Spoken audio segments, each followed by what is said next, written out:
Hey guys, welcome back to the mill. Today's video is going to be how to service the rollers on a WoodMizer LT35, your guide rollers, these here. We're talking about this roller right here. We were in the process of filming another video, so if you want to see that video, Matthew will have the link in the description below. But I was cutting a 1x10 cant of white pine, cutting 1-inch boards out of it, and I heard an awful racket on my third cut down. I thought I'd hit metal. You know, it sounded just like a blade that's chewing through metal.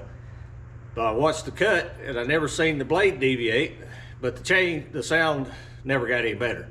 So I got to the end of the cut, turned the mill off, rolled off the two top boards, and I turned the third one over. I expected to find a nail or some foreign material.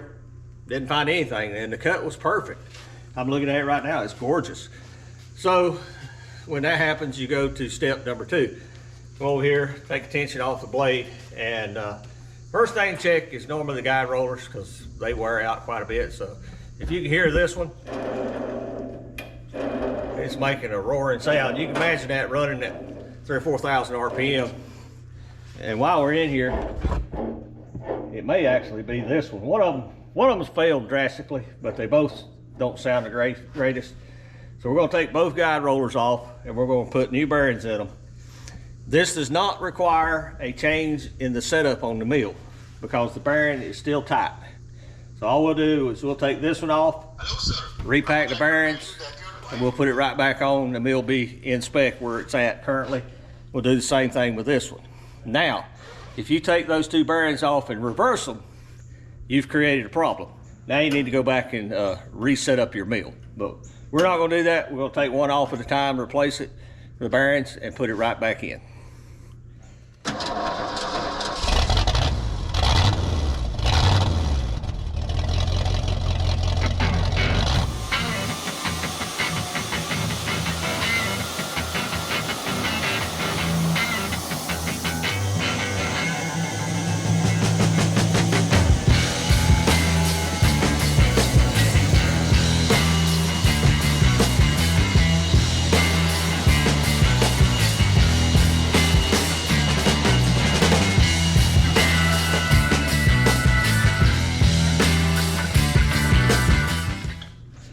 Find the appropriate socket.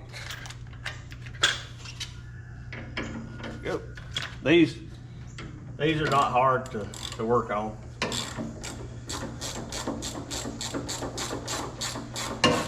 If you're running a WoodMizer, you need to have these in inventory because they just go bad.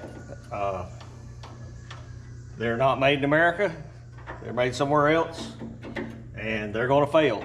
They're going to fail on a regular basis, unfortunately. That's all there is to it. I don't know if you can see it. There's a little felt seal right here that I take out. That just keeps dirt and grime, sawdust from getting back here.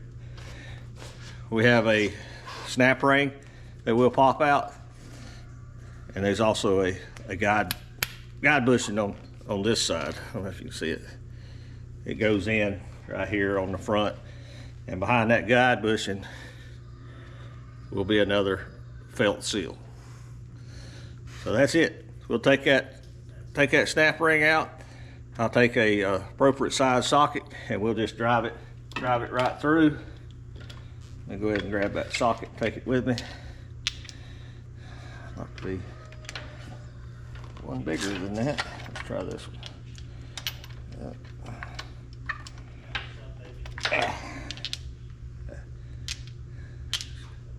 Should do it right there. Okay, we're gonna go to the workbench. There you go. Okay guys, got the snap ring off the back of it. I can walk over to the shop and get one, but it's a little lazy. I'm gonna drive these bearings out and check them, and then I'm gonna show you the damage I found on the guide roller. So, like normal, these little snafus, they can go deeper than you think real quick.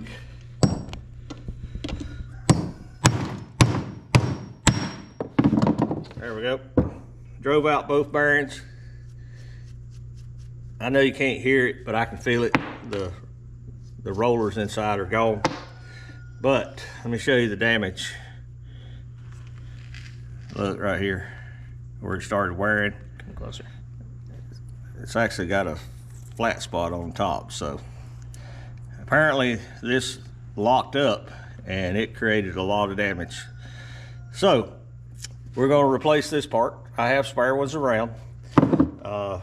I'll go see if the ones we have bearings in them. If not, we'll be installing new bearings, but we shall return. Now, what did I tell you? This is cause us to reset the mill, because this guide roller is going to be fractionally different than the one I replace it with. Can't remember if I got new ones or good used ones, but we'll find out. But probably gonna go ahead and snap that other one off and see if we can repair it before we dive into this one. So we'll be right back. Open it up a little bit. There you go. That's all there is to it. Okay, here's our other guide roller. I don't think this one wasn't a problem. This one was, but the bearings didn't sound good, so we're gonna go ahead and put new bearings in it while we got it apart, and then we'll go into more detail about what we found on the other one. Okay. Yeah, it bearings, it's going bad. That's why I got 2 packs of these laying here. They just, at random times, they wear out. So we'll get 2 new bearings. There's no in or out on these bearings. It don't matter.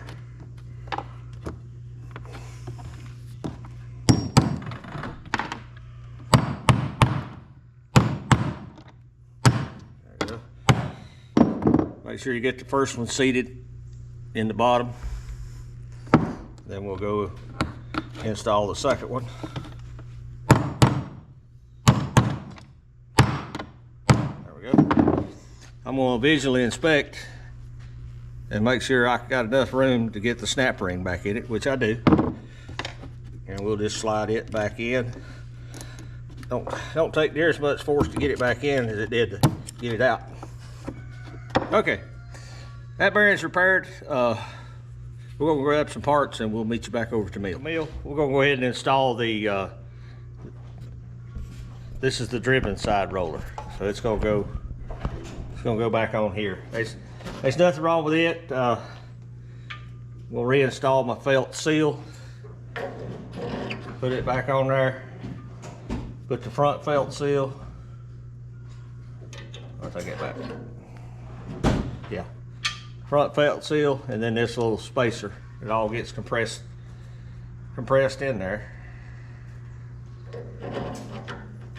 There we go. And we'll put our capture nut back on it. Tighten it down. We'll see what this bearing sounds like.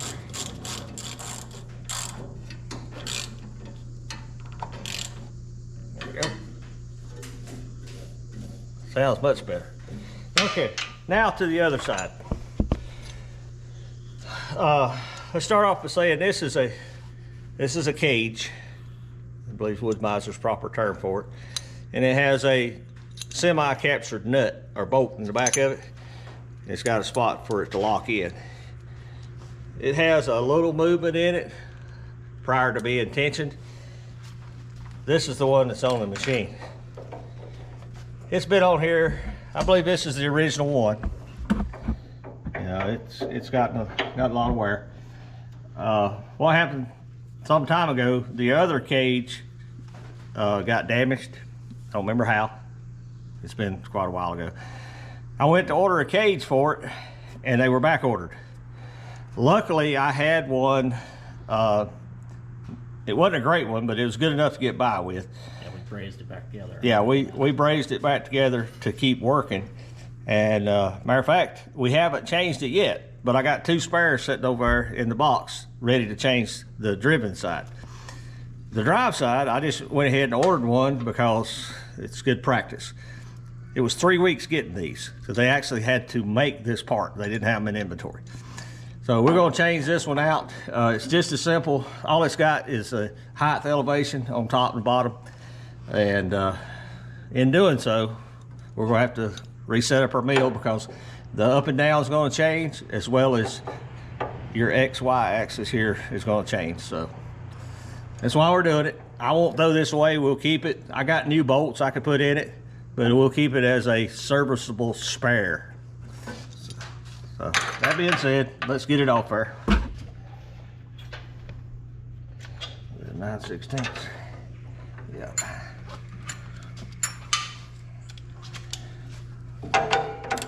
Love how these little breakdowns turn into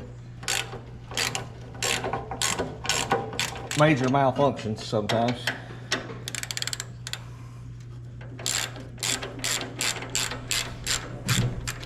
Okay, got both those loose. Oh. Matthew brought our set of Allen wrenches. They're standards, not metrics. Let's see what size we got here. There we go.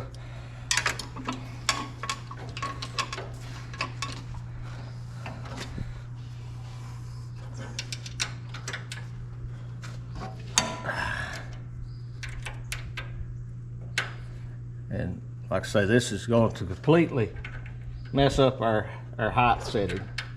There's no way around it. That one's chewed off. Oh, come on.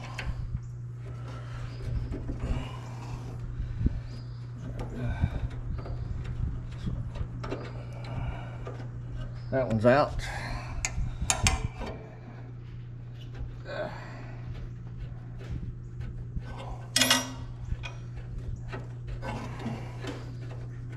Come on.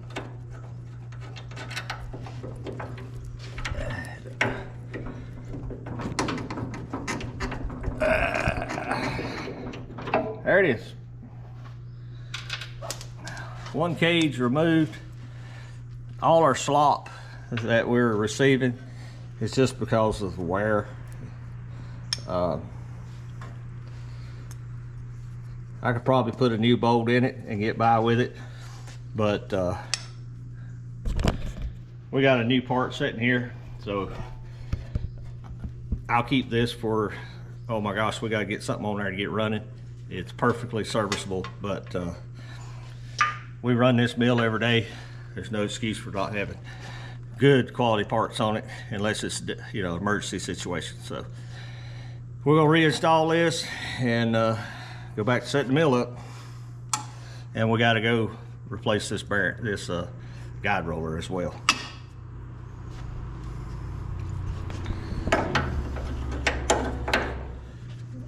The way these work is they just screw in, and then you use the nut on the top to bottom to move your guide roller up and down where you need to be to get the mill level.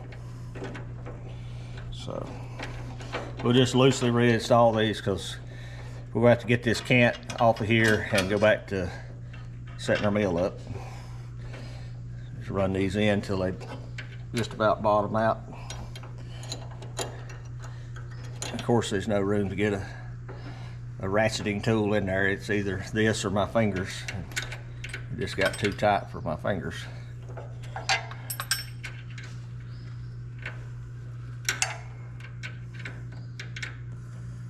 Oh.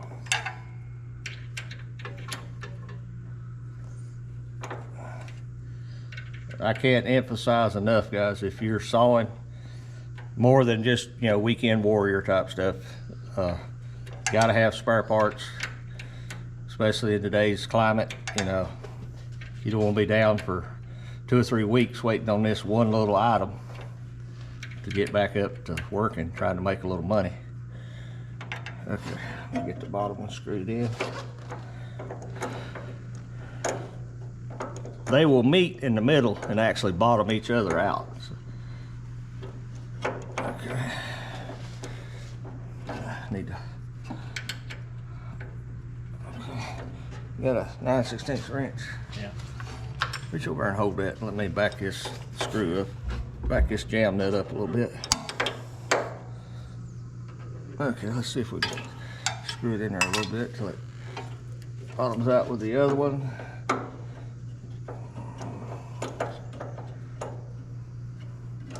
Okay, that's gonna get us close. So we'll be right back. We're gonna go find one of these, Okay guys, we're back. I went over to the our other building where I got a lot of these spare parts. I got a good serviceable guide roller. These are probably the first two that was on the mill, and I actually took them off, put them on my lathe, and found out there was only about 2/1000 wear from this side to the other. But I went ahead and turned them down. They're good and flat, good serviceable. This is not serviceable because of all the wear, and it actually wore a flat spot on it. This one has no wear back here against your ring. All that's for, people think your saw blade runs against this. It does not. You don't ever want your saw contacting this wheel. If it's contacting your wheel, something's happened. You pushed too hard on the blade, your blade tension was too low. It's there just to keep you from pushing the blade off the back side of the mill, but it should never be riding against it. So let's reinstall this, and then we'll get into the setting up the mill again. Okay, put our belt washer, our rear guide, front belt washer, and our front guide.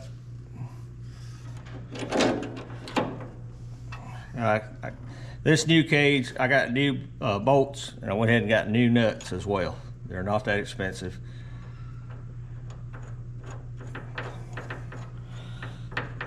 Okay. Now,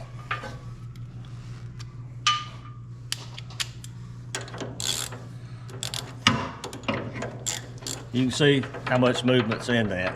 That'll go away once it tightens up.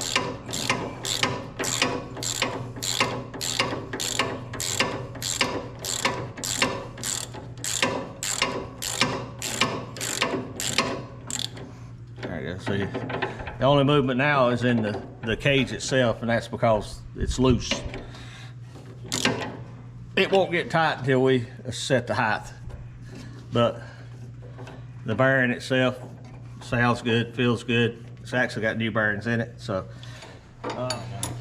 Okay, well, what I'm doing here is on the manual models where you have to engage the blade manually, this is your adjustment.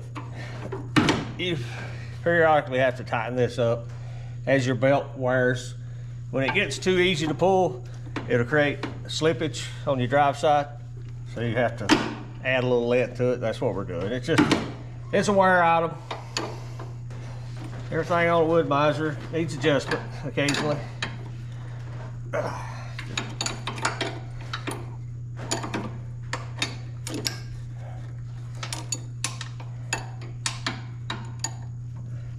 They put it in such a good spot too. You know, it's real easy to get to there, but it can be done. Okay, now. Did it now.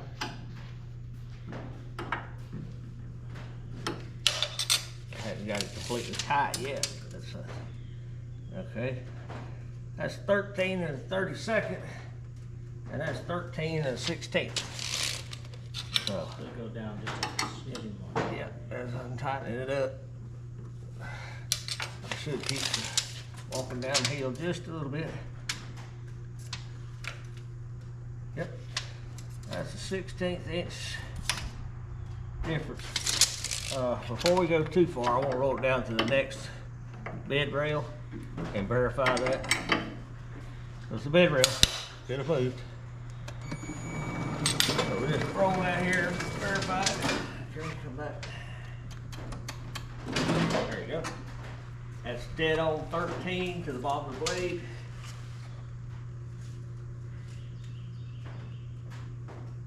That's almost 13 1/16. So this bed rail moved just a hair. Let's go one more and double check that. Okay. Front side's dead on 13. That's 13 1/16. So that could be that one. Yeah, we're kind of a happy compromise there. I can do that. Go back and tighten it up. Okay, we're not going to change our up and down height any, but we may have to change our pitch. still haven't checked their pitch.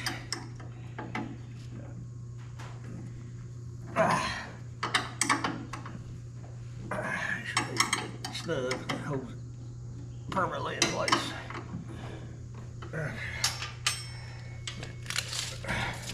What's certain?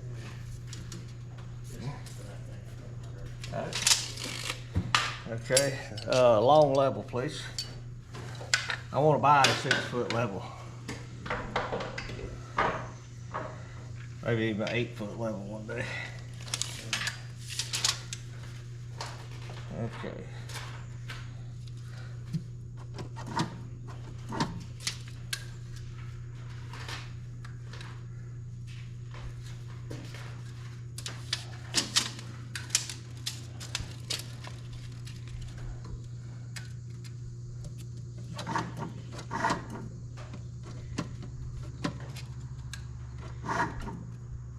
Okay, put it on an easy number. Put in here. That's 10 inches.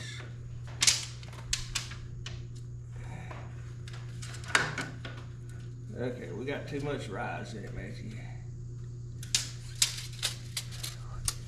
I have a 9/16 socket. Should be, oh no, they're down there. Yeah, it's got too much rise in it. It's got like 1/4 inch rise in the blade. We want it to be like 30 seconds. Yeah, it needs to be flat.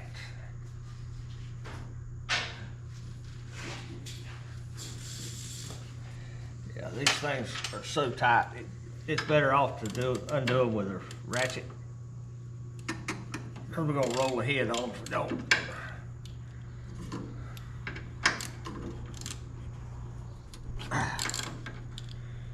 Okay, I'm gonna leave the other side tight, so we'll have. I had an Allen wrench here a minute ago. I seen it. There it is. So it's Matthew. Yeah. It's pointing up that way, so we need to drive it down. So that's come up on the back. Yeah. I'm gonna come up on the back, drive the front down.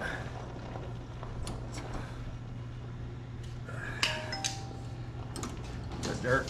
Yeah.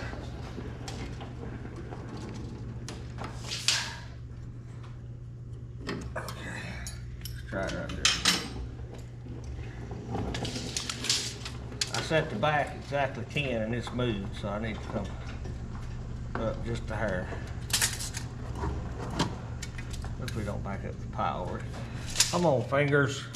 Oh, Lord. Oh, shit, wrong one. Get a brain working here. Look it over my. Look it over my. Where are you measuring 10 to? The top of it? Right to the top. I'm like 10 and a 30-second. 10. Dead on. Okay, guys, we're back. I had to take a little break. Had a customer come by, pick up some wood. Matthew and I had planed yesterday. I believe we're done. The little quick bearing change, you know, it ended up being more, but no big deal. We put the new cage on this side, put the new guide roller on.